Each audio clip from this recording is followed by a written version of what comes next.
Ngayon, ang tanong ko, Risa Ontiveros, hindi naman talaga kayo naniniwala, lahat kayo, yung mga nagsasabing laos na yung Duterte, yung mga nagsasabing iniwan na yung Duterte na mga kakampi, eh ano naman, kung ang sinasabi niyong kakampi ay yung mga baliktaring politiko, tandaan nyo, yung mga naging kakampi, kumampi kay Duterte, no? Yung mga kumampi kay Duterte, eh dati rin kakampi ni Pino yan, lalo na po yung mga congressman. Hindi pa ba kayo nasanay sa mga politiko?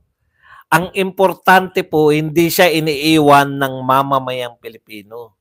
Ang importante, mahal si Pangulong Duterte ng mga botante. Hindi po importante yung mga, akala nyo ba pag nanalo si Sara Duterte, mananatiling kalaban ng mga Duterte ang mga politiko na yan?